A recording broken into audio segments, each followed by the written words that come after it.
one of the reasons we created Chopso was Quentin and I are both filmmakers.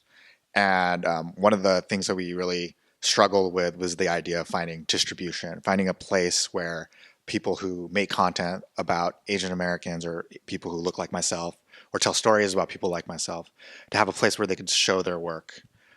And so we wanted to create that place, and that's where Chopso came out of. Well, the lucky thing is both Quentin and I are filmmakers, and so we knew a lot of filmmakers, and we've gone to a lot of film festivals, so we met a lot of people.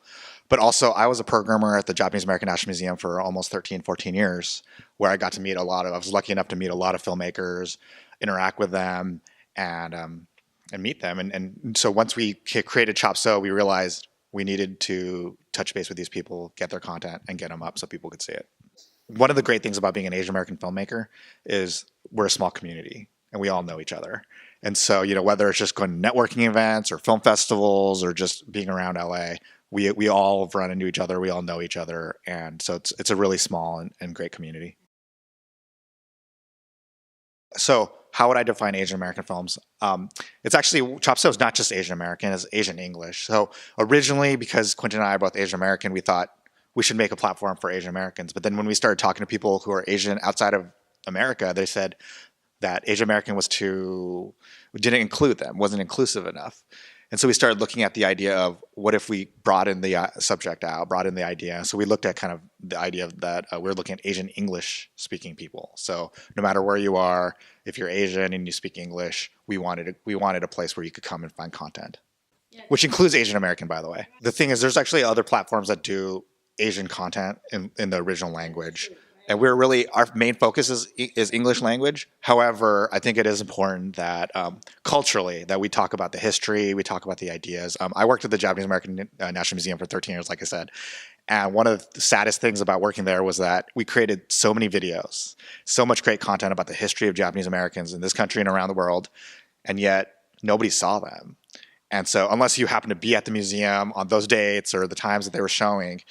And so Chopso is one of those places that we could show those videos and have people understand the cultural history because, unfortunately, Japanese Americans have been here for not unfortunately, but Japanese Americans have been here for a really long time. Asian Americans have been here for a long time. And there's a rich history behind both that influence what happens today. The kind of content we get is actually everything. We wanted to be the clearinghouse for everything Asian English. So that includes features and shorts. That includes all the genres from comedies to dramas to horrors to experimental stuff, podcasts, music, basically everything.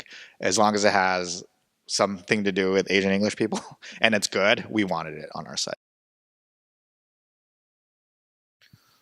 The thing we're really looking for is just good stuff. We really want just the things that people are making that are good. And so, the crazy thing about Asian American, especially Asian American film, is that there's a lot of great content for the last 50 years that just hasn't been seen. So we want to be able to show that content, whether it's new or whether it's 50 years ago, whether it's on YouTube already or whether it only played at festivals or got some kind of distribution. So not just independent, but kind of everything we're looking for. Basically, the shorthand for Chopso is it's Asian American Netflix. So it's just like Netflix. You go online, you could sign up. It's www.chopso.com. You sign up there, you get free 30 days, and basically you could see it on your phone or you could see it on your computer. And you could stream it anywhere, 24 hours a day, 7 days a week. The name was a big struggle. Obviously, we needed to find something. We were looking at other companies like Netflix and Hulu and kind of seeing what they were doing. And at first we were thinking something with the title Asian American in it, but then again, we realized it was too limiting and it didn't sound fun. It didn't sound exciting. It didn't sound like something actually people wanted to see, And then we started thinking about just what do we do? And someone on the team thought of the idea of like Chopsaki, which is like this idea of putting all these different things kind of in a thing that's not really Asian, but it's associated with Asian. And that's where Chopso really came from, this idea of we put everything kind of in the middle and it's kind of Asian, but not really. It's kind of unique. It's uniquely American, this idea. And so that's kind of where the title came from. I wish it was more exciting. I wish I had a better story.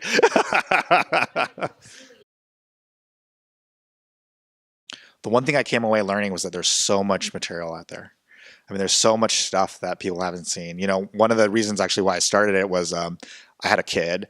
And I used to go to Asian American film festivals every year. I'd see every movie all the time because I had a lot of time, and that was my job as a programmer. But then when I had a kid, I couldn't see the movies anymore. I might see one movie, I might see two movies, but mostly because they're associated with people I know. And but the problem is, if I didn't see it at the festival, I would never see it again. I would never see it anywhere, and that made me really sad. And so one of the things that's really really great about this whole process is I'm seeing the movies that I haven't seen because I didn't see at the festival. But the other thing that's been really great is seeing some really great films like Chris Tashima's movie Visas and Virtue, which I saw a long, long time ago. I knew it was on YouTube. I knew it was out there, but I hadn't seen it in a long time. And kind of being able to see it on the site, seeing this really important movie, really made me appreciate the things that have been made and continue being made. Wow, that's difficult. 3 words. Chopso was 24/7 Asian. I hope people will explore Chopso because there's such a broad range of content that will be available. It's really hard to describe until you start looking at it, and everyone can benefit from that. I know there's a lot of films that I would like to see and I'm going to see, and I know there's a lot of stuff that I don't know about.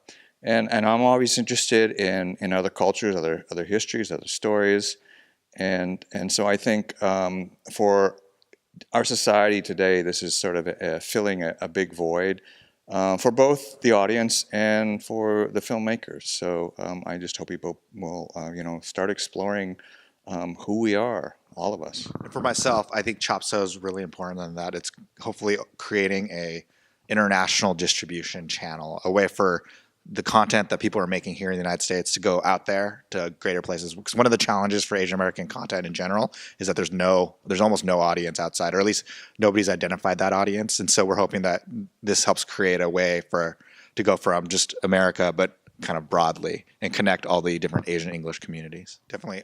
For Twitter, for Facebook, and for Instagram, it's all Chopso. So just look it up. CHOPSO. Chopso. The piece of advice I always give for filmmakers is to do it. Don't wait for somebody to tell you to do it. Just tell your story, do the best job. And I should mention that we have a partnership with Hatchfund that is basically, it's a crowdfunding platform. But unlike Kickstarter or Indiegogo, it's a nonprofit. So every dollar you get is actually tax deductible. So we have a partnership with them. So go on our website, check it out. We could help you as well. I think what all filmmakers should remember is originality is key to great filmmaking. So my advice is always to get personal about yourself, about what moves you, about what excites you. I think you'll find that in the story you decide you want to make, but keep making it personal, and that's what makes it the most unique on the planet. And when it becomes a very personal journey, it actually becomes very universal, because that will hit everyone who has their own dreams and desires and wishes and secrets and all those things. So get personal with your film. Don't be afraid. Be bold and dig deep.